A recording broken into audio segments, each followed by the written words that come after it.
O que você vê, você se torna. Deepak Chopra. Algum efeito está sempre presente. Deve ficar firmemente estabelecido na mente de cada indivíduo, escreveu Maharishi em Ciência do Ser e Arte de Viver.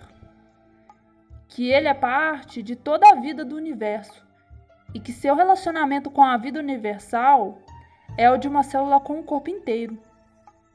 Por milhares de anos, os rishis afirmaram a existência dessa relação. O homem se movimenta, vive e respira no corpo cósmico. Se é assim, então a natureza está tão viva como nós. A distinção entre aqui dentro e lá fora é falsa, como se as células do coração não dessem importância às da pele, porque elas não estão em seu interior. Os limites da vida individual não se restringem aos do corpo, continuou Maharishi, nem mesmo aos da família de alguém ou da casa de alguém. Eles se estendem muito além dessas esferas, para o horizonte limitado da vida cósmica infinita. Sabendo disso, os rishis tornaram-se indivíduos extremamente poderosos, mas não no sentido comum. Enquanto a maioria dos homens está interessada no poder material, os rishis desejavam o poder da percepção. Para eles, o nível material do mundo era grosseiro. O real poder da natureza está bem perto da fonte, e o poder máximo deve estar dentro dela. Compreender que a mente está acima da matéria não é uma noção mística. Se você quer construir um arranha-céu, não começa por juntar concreto e aço. Você procura um arquiteto, cujo intelecto prepara o projeto que deve existir antes do início da obra. Esse projeto contém mais do poder para se construir um prédio do que o contido na mão de obra. Certos campos, como a música, a matemática e a física quântica, praticamente não progridem sem gênios que trabalham em profundo silêncio. O método de investigação preferido por Einstein não era trabalhar em laboratório, mas realizar experimentos mentais. Tinha por hábito fazer isso muito antes de alcançar fama e posição. Como ele um dia recordou, estava colocando relógios aqui e ali no universo, antes de poder comprar um de verdade para sua casa. Para os rishis, pareceria estranho colocarmos nossa inteligência em campos tão pequenos e isolados de conhecimento. Nosso condicionamento social proíbe a perspectiva cósmica, não por condená-la, mas porque fornece ocupações que nos distraem.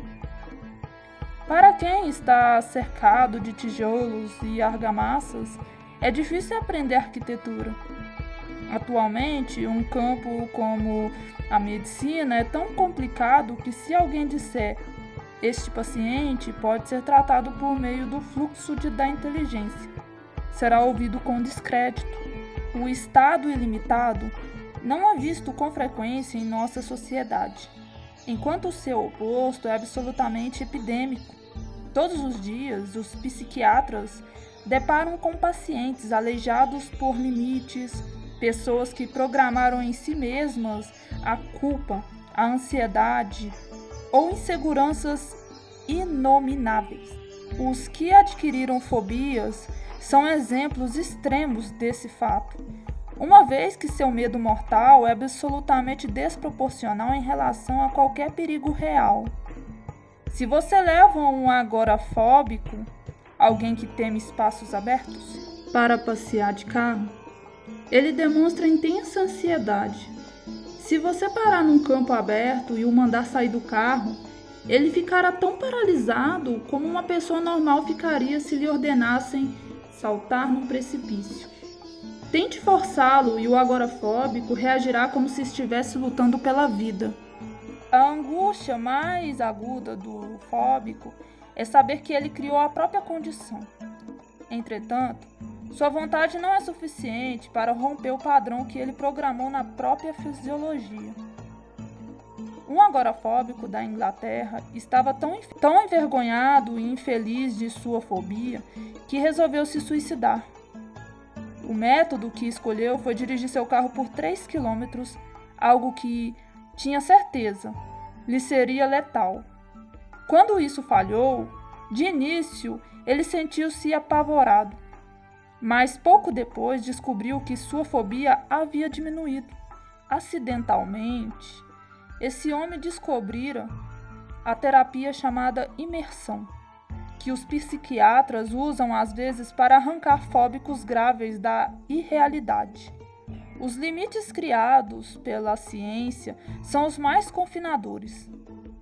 Pessoas que nunca ouviram falar em Veda geralmente conhecem a palavra Maya, ou ilusão.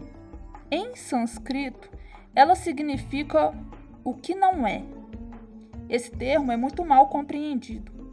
Os rishis não usavam a palavra Maya para dizer que algo não existe, como uma miragem.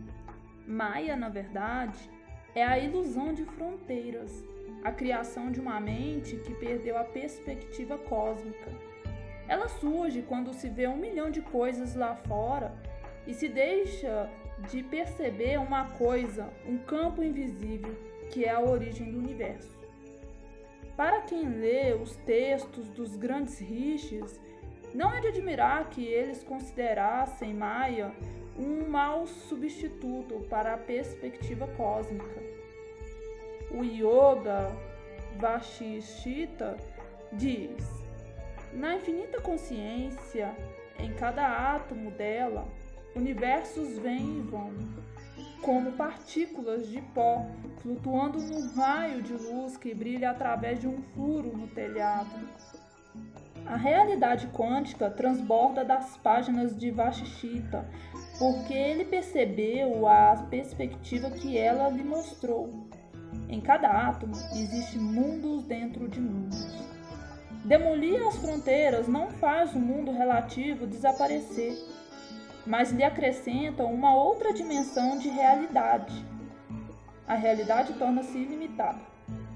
Quando as paredes caem, o mundo pode se expandir, e isso, de acordo com os rishis, é o que faz toda a diferença entre um mundo que poderia ser um paraíso e um que se transforma num inferno.